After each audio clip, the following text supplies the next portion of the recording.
आप सुन रहे हैं गॉड ऑफ ओजी, जिसे लिखा है पवन सिकरवर एवं सपना गुप्ता ने।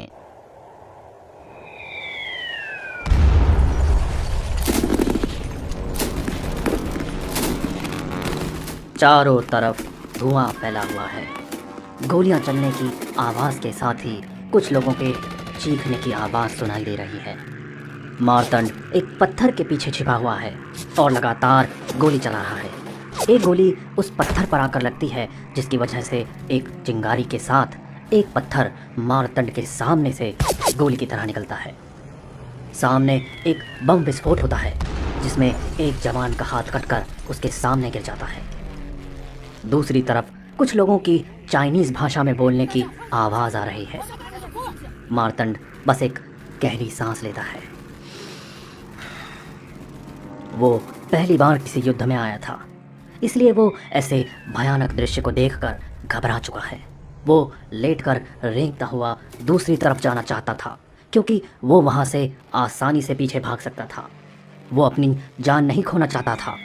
उसकी गर्लफ्रेंड सबीना थी, माता पिता थे। वो उनके लिए अभी बहुत कुछ करना चाहता था। इसके लिए जीना ज़रूरी था। वो रेंगने की कोशिश करके दूसरी तरफ जाने लगता है। लगातार बमों की बरसात हो रही थी। चारों तरफ चीखों की आवाज़, उसकी तरफ लोगों के आने वाले कदमों की आहट उसकी सांसें तेज कर रही थी। वो बस कैसे भी दूसरी तरफ बनी खाई के पास जाना चाहता था। तभी उसे रास्ते में उसका दोस्त सुखविंदर घायल अवस्था में दिखाई देता है, जो उसे जान बचाने के लिए गुहार लगा रहा था। मारतंड एक गहरी सांस लेता है और जल्दी से सुखविंदर को खींचता हुआ पत्थर के पीछे लाने लगता है। पत्थर के पीछे लाकर मारतंड उसे वहीं छोड़कर वापस खाई की तरफ जा रहा होता है। तभी सुखविंदर पर एक बम आकर गिरता है और वो मर जाता है। ये दृश्य देखकर मारतंड से देखा नहीं जाता और वो ठान लेता है कि वो इसका बदला लेगा। लेकिन कैसे? अभी जाना मौत को गले लगाना है, इसलिए वो वापस पीछे की तरफ भागता है। तभी पीछे से गोली उसकी पीठ से होते हुए छाती को चीरते हुए बाहर निकल जाती है। मारतंड नीचे जमीन पर धराशायी हो जाता है। उसके चारों तरफ कुछ लोग खड़े थे, जिनके हाथ में बंदूक थी। वो बस इंग्लिश में बोल रहे हैं, इंडियंस आर कावर्ड। वो हंस रहे थे।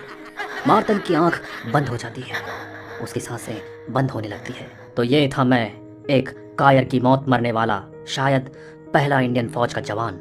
मेरा नाम मारतंड उपाध्याय है। वैसे तो मैं एक इंडियन आर्मी का जवान हूँ, जो कि 2020 में चीन भारत के बीच हुए शिलोंग युद्ध में लड़ने गया था। ये वहीं का किस्सा है। घर खुशहाल है, एक प्यारी गर्लफ्रेंड है जिससे मैं जल्द ही शादी कर लेता। लेकिन फौज की नौकरी में अक्सर युद्ध के लिए कभी भी जाना पड़ता है। आप सोच रहे होंगे कि मैं मरने से इतना डरता हूँ, तो फिर मैंने फौज क्यों चुनी? दरअसल मेरी 3 पीढ़ी फौज में ही रही है, तो पिता की तहे दिल से गुजारिश थी कि मैं भी फौज में जाऊं। वैसे भी आजकल युद्ध कहाँ होते हैं, तो बस यही सोचकर मैं फौज में आ गया। मारतंड अपनी आंखें जैसे ही खोलता है, वो एक कांच के अंडे में बंद होता है, जिसमें कई पतली पाइपलाइन आसमान में जा रही है, जो कि चमकते पीले अंडे में जाकर मिलती है। उस पीले अंडे के अंदर नहीं देखा जा सकता था, लेकिन जब वो अपने आसपास देखता है तो वहां पर सैकड़ों अंडे रखे थे, जिसमें उसकी तरह ही कई लोग सो रहे थे, एक गहरी नींद में। मारतंड को कुछ समझ नहीं आ रहा था। वो जल्दी से उस अंडे को तोड़कर बाहर आने की कोशिश करता है, जो कि काफी मजबूत था। लेकिन मारतंड लगातार कोशिश करता है, जिससे वो अंडा तोड़ने में सफल हो जाता है। वो एक ऐसे फैक्ट्री टाइप की जगह पर था, जहां सैकड़ों लोग अंडों में सो रहे थे। वो सभी अंडों को देखता है तो एक में उसकी गर्लफ्रेंड सबीना सोती हुई नजर आती है। सबीना उठो, मैं मारतंड। तुम अंदर सो क्यों रही हो? उठ जाओ, तुम यहाँ कैसे आई? मारतंड लगातार आवाज लगा रहा था, लेकिन सबीना अब भी सो रही थी, जैसे मानो उसे मारतंड की आवाज ही नहीं सुनाई दे रही हो। लगता है ये चीन वालों ने हिंदुस्तानियों को कैद में कर लिया है, लेकिन फिर उन्हें मेरी गर्लफ्रेंड कैसे मिली? ये ही सोचता हुआ मारतंड आसपास देखता है तो दूसरी तरफ उसके माता पिता भी 2 अलग अंडों में सो रहे थे। मारतंड वापस उन्हें भी उठाने की कोशिश करता है, लेकिन वो नहीं जागते। जब वो अंडा तोड़ने की कोशिश करता है तो वो एक झटके से दूर जाकर गिरता है। आउच! इतना कहकर मारतंड फिर उठ जाता है। तभी उसे एक अंडे में सुखविंदर दिखाई देता है। सुखविंदर जिंदा है? इतना कहकर मारतंड सुखविंदर सुखविंदर चिल्लाता है, लेकिन वो नहीं जगता। अचानक ही सुखविंदर उस अंडे से गायब हो जाता है, जिसे देखकर मार्तंड घबरा जाता है और पीछे हट जाता है। ये कहाँ गया? मार्तंड अंडे के अंदर देखते हुए कहता है, ये मर गया है। एक आवाज सुनाई देती है, जिसे सुनकर मार्तंड पीछे देखता है तो एक 6 या 7 साल का बच्चा दिखाई देता है, जिसके हाथ में एक छोटी सी छड़ी है। दूसरे हाथ में पृथ्वी जैसी एक गेंद थी। तुम कौन हो और ये सब क्या है? मेरे परिवार वाले यहाँ कैसे? तुम किसके बच्चे हो? मार्तंड उस बच्चे से पूछता है। शांत हो जाओ, मैं भगवान हूँ, उस बच्चे ने जवाब दिया। मार्तंड बस उस बच्चे की तरफ अजीब नजर से देखता है। God, I am the passenger and I am moving in your dreams. भगवान की परिभाषा क्या है? क्या एक इंसान जो सब कर सकता है, जिसकी कल्पना नहीं कर सकते, या जो सृष्टि बना या बिगाड़ सकती है? मार्तंड बस उस बच्चे को देखता है, फिर एकदम से हंसने लगता है। क्या कहा? भगवान हो? ये तुम्हारा नाम है शायद, राइट? तुम इंसान सच में काफी बेवकूफ होते हो। अजीब बात है, तुम नींद से उठे कैसे? ऐसा बोलकर वो बच्चा अपनी पृथ्वी वाली बॉल में देखता है तो वो मुस्कुरा जाता है। ओह, तो तुम एक फौजी हो, वो भी डरपोक, जो अपनी जान बचाने के चक्कर में मारा गया। कितनी बेवकूफियाना बात है सच में। खैर, तुमसे मुझे क्या? अब तुम जाग चुके हो तो तुम्हें वापस सोना होगा। ये बोलकर वो बच्चा दूसरी तरफ जाने लगा। क्या मतलब है इन बातों का? देख बच्चे, मैं नहीं जानता कि तू कौन है, लेकिन मुझे अब गुस्सा आ रहा है, तो सच बोल। इतना कहकर मार्तंड उस बच्चे के सामने आ जाता है। अरे तुम लोग क्या बोलते हो मुझे? परम ब्रह्मा ना, तो मैं वही हूं। इतना कहकर बच्चा पृथ्वी की गेंद को बड़ा कर देता है, फिर पृथ्वी की एक बिंदु पर उंगली रखता है तो उस जगह पर प्रलय आ जाती है। आसमान फटने लगता है, एक तूफान आने लगता है जो कि बंगाल से केरल की तरफ जाने लगता है। लोग चिल्ला चिल्ला कर इधर उधर भागने लगते हैं। टीवी पर मीडिया उस तूफान इम्फान का नाम देती है। बेवकूफ इंसान, मैं कुछ भी करूं उसका नामकरण कर देता है। इतना कहकर बच्चा हंसने लगता है, लेकिन ये सब देखकर मार्तंड शॉक्ड हो जाता है। वो समझ गया कि ये बच्चा जरूर कोई दैवीय शक्ति तो है, लेकिन क्या वो मर गया है? ये सोचकर वो उस बच्चे के पीछे चलते हुए पूछता है, तो क्या ये स्वर्ग या नरक है? नहीं, वो तो तुम इंसानों की सोच है, क्योंकि मेरे भेजे हुए फरिश्ते यानी कि भगवान ने तुम्हें ऐसा बोला है कि ये दोनों होते हैं। लेकिन ये बात मैंने उन्हें बोलने को बोली है, क्योंकि इससे तुम लोग उठने की कभी सोचो ही मत और जन्म लेने के चक्र में फंसे रहो। वो वंडा देख रहे हो? उसमें सभी इंसान सो रहे हैं। जो वो मर जाते हैं तो वापस एक बच्चे की तरह शुरू करते हैं, लेकिन वो रहते अंडे में ही हैं और सोते रहते हैं। तुम अपनी जिंदगी में जो कुछ भी करते हो वो दरअसल एक सपना ही है, कुछ भी हकीकत नहीं है सिवाय मेरे। बाकी सब झूठ है, सच सिर्फ मैं हूँ। वो बच्चा खुश होते हुए उस फैक्ट्री से बाहर आ जाता है। मार्तंड भी उसका पीछा करते हुए बाहर आता है तो सामने सब तरफ हरियाली थी, मानो वो सच में स्वर्ग में हो। मार्तंड पूछता है कि क्या अगर कोई उठ जाता है, जैसे मैं उठ गया, तो तुम क्या करते हो? कुछ नहीं, वापस सुला देता हूँ। वैसे तो एक युग में सिर्फ एक इंसान को यह मौका मिलता है कि वो खुद से उठ सके, और इस बार के वो लकी इंसान तुम हो। वैसे ये लकी ड्रॉ जैसा है, किसी की भी किस्मत खुल सकती है। इतना कहकर बच्चा हंसने लगता है। इंसानों से आपको इतनी नफरत और प्यार दोनों ही है। नोमैन के बारे में सुना है? नहीं, मार्तंड जवाब देता है। नोमैन लैंड ये एक ऐसी खूबसूरत जगह जहां पर लोग अपने आप को खुदा मानने लगे थे। इन्होंने इतनी तरक्की कर ली थी कि ईश्वर को भी भय आ गया कि ऐसे तो समय से पहले ही कयामत आ सकती है।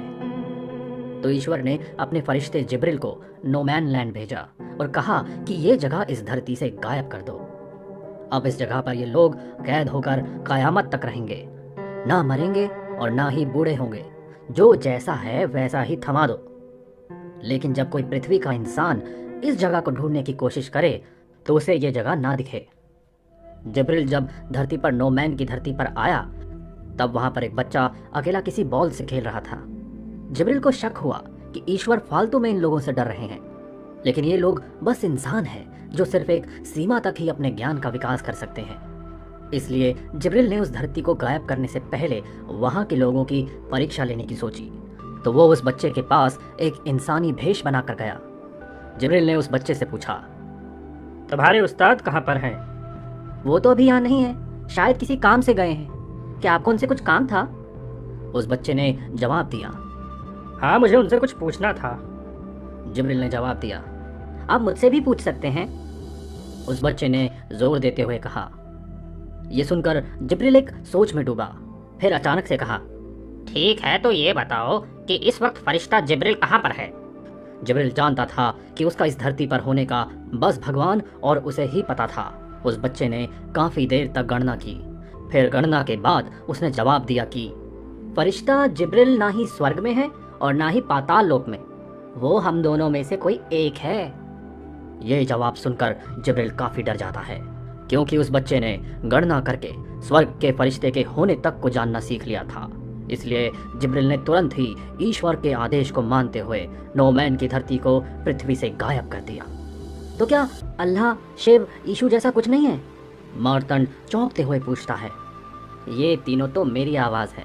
मैं इनके जरिए पृथ्वी के अलग अलग इलाकों तक अपनी बात पहुंचाता हूँ, जिससे जो सपना तुम देख रहे हो उसमें पॉजिटिव बने रहो, क्योंकि जो पॉजिटिव बने रहते हैं उनके अंडे से एक अच्छी एनर्जी निकलती है, जिससे वो फैक्ट्री चलती है। नेगेटिव एनर्जी भी निकलती है जो कि फैक्ट्री से बाहर चली जाती है। पॉजिटिव से मुझे फायदा है, इसलिए तुम लोगों को ज्ञान देने के लिए अलग अलग नाम से आना पड़ता है। बाकी मेरे फरिश्ते भी हैं जो आते रहते हैं, वो दूर देख रहे हो? हाँ, मार्तंड जवाब देता है। वहां पर एक शहर है जहां पर मेरे सभी फरिश्ते रहते हैं। तुम उठ गए हो तो तुम भी एक फरिश्ता बन सकते हो, लेकिन इसकी उम्मीद कम ही है। इतना कहकर वो बच्चा शहर की तरफ जाने लगता है। मार्तंड उसके पीछे पीछे चलता रहता है।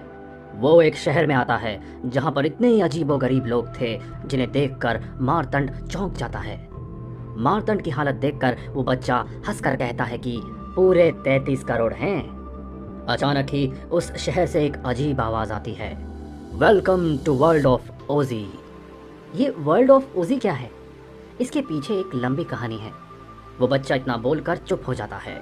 तभी एक मिस्र के देवताओं जैसा कोई आया था। वो उस बच्चे के सामने झुककर उसे प्रणाम करता है। ये कौन थे? मार्तंड पूछता है। ये मिस्र के देवता हैं और वो दूसरी तरफ इंद्र देवता है, उस तरफ यीशु मसीह भी हैं। साथ ही वहाँ पर वो शख्स जो धरती पर इबादत कर रहा है, वो मोहम्मद पैगंबर हैं। काफ़ी अच्छे इंसान हैं, उस बच्चे ने जवाब दिया। यीशु मसीह की तरफ देखता हुआ मार्तंड कहता है, जैसे पिक्चर में दिखते हैं बिल्कुल वैसे ही हैं। हाँ, वो मेरे लिए केक काफ़ी अच्छा बनाते हैं, वो बच्चा जवाब देता है। क्या मैं तुम्हें गॉड बुलाऊं? मार्तंड उस बच्चे से पूछता है।